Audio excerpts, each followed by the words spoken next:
Dear friends, ಸಿಹಿ ಕಮ್ಮಿ ಆರೋಗ್ಯ ಹೆಚ್ಚು, ರಕ್ತದಲ್ಲಿನ ಸಕ್ಕರೆ ಮಟ್ಟವನ್ನು ಇಳಿಸಲು ಸಹಾಯ ಮಾಡುವ 9 ಹಣ್ಣುಗಳು ಯಾವುವು ಎಂದರೆ,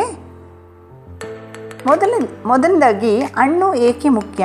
ಹಣ್ಣುಗಳಲ್ಲಿ ನಾರಿನಾಂಶ ಅಧಿಕವಾಗಿದ್ದು ಇದು ಗ್ಲೂಕೋಸ್ ಹೀರಿಕೊಳ್ಳುವಿಕೆಯನ್ನು ನಿಧಾನಗೊಳಿಸುತ್ತದೆ. ಅಲ್ಲದೆ ಆ್ಯಂಟಿ ಆಕ್ಸಿಡೆಂಟ್ಗಳು ಇನ್ಸುಲಿನ್ ಪ್ರತಿರೋಧಕ್ಕೆ ಕಾರಣವಾಗುವ ಉರಿಯೂತವನ್ನು ಕಡಿಮೆ ಮಾಡುತ್ತದೆ.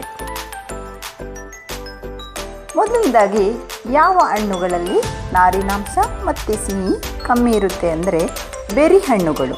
ಬೆರಿಗಳಲ್ಲಿ ಕಡಿಮೆ ಸಕ್ಕರೆ ಮತ್ತು ಗ್ಲೈಸೆಮಿಕ್ ಇಂಡೆಕ್ಸ್ ಇದೆ, ಆದರೆ ನಾರಿನಾಂಶ ಅಧಿಕ.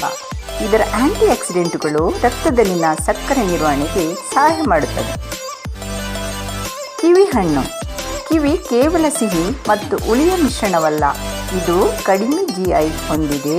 ಅಧ್ಯಯನಗಳ ಪ್ರಕಾರ ಕಿವಿಯು ಆಹಾರದಿಂದ ರಕ್ತಕ್ಕೆ ಸಕ್ಕರೆ ಬಿಡುಗಡೆಯಾಗುವುದನ್ನು ನಿಧಾನಗೊಳಿಸುತ್ತದೆ. ಅವಕಾಡೋದಲ್ಲಿ ಸಕ್ಕರೆ ಅತ್ಯಂತ ಕಡಿಮೆ. ಇದರಲ್ಲಿರುವ ಆರೋಗ್ಯಕರ ಮೊನೋನ್ಯಾಚುರೇಟೆಡ್ ಕೊಬ್ಬುಗಳು ಇನ್ಸುಲಿನ್ ಸೂಕ್ಷ್ಮತೆಯನ್ನು ಸುಧಾರಿಸಲು ಸಹಾಯ ಮಾಡುತ್ತದೆ. ಸೇಬನ್ನು ಸಿಪ್ಪೆಯೊಂದಿಗೆ ತಿನ್ನಬೇಕು. ಇದರಲ್ಲಿರುವ ಪೆಕ್ಟಿನ್ ಎಂಬ ಕರಗುವ ನಾರಿನಾಂಶವು ಜೀರ್ಣಕ್ರಿಯೆಯನ್ನು ನಿಧಾನಗೊಳಿಸಿ ರಕ್ತದ ಸಕ್ಕರೆಯನ್ನು ನಿಯಂತ್ರಿಸುತ್ತದೆ. ಪೇರಳ ನಾರಿನಾಂಶದಲ್ಲಿ ಅತಿ ಶ್ರೀಮಂತ. ಇದರ ಸಿಪ್ಪೆಯನ್ನು ತಿನ್ನುವುದರಿಂದಲೂ ಹೆಚ್ಚಿನ ನಾರಿನಾಂಶ ದೊರೆಯುತ್ತದೆ.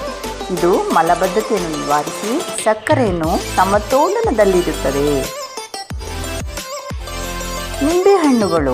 ಈ ಹಣ್ಣುಗಳಲ್ಲಿ ಸಕ್ಕರೆಯ ಮಧ್ಯಮ ಮಟ್ಟದಲ್ಲಿರುತ್ತದೆ, ಆದರೆ ಇವುಗಳಲ್ಲಿರುವ ನಾರಿನಾಂಶ ಮತ್ತು ವಿಟಮಿನ್ ಸಿ ಮಧುಮೇಹಿಗಳಿಗೆ ಸುರಕ್ಷಿತ. ಇದೆಲ್ಲ ಸಲಹೆಯನ್ನು ಪಡೆಯುವುದರ ಮೂಲಕ ನೀವು ವೈದ್ಯರ ಮಾರ್ಗದರ್ಶನವನ್ನು ಪಡೆಯುವುದು ಬಹಳ ಮುಖ್ಯ. ಧನ್ಯವಾದ.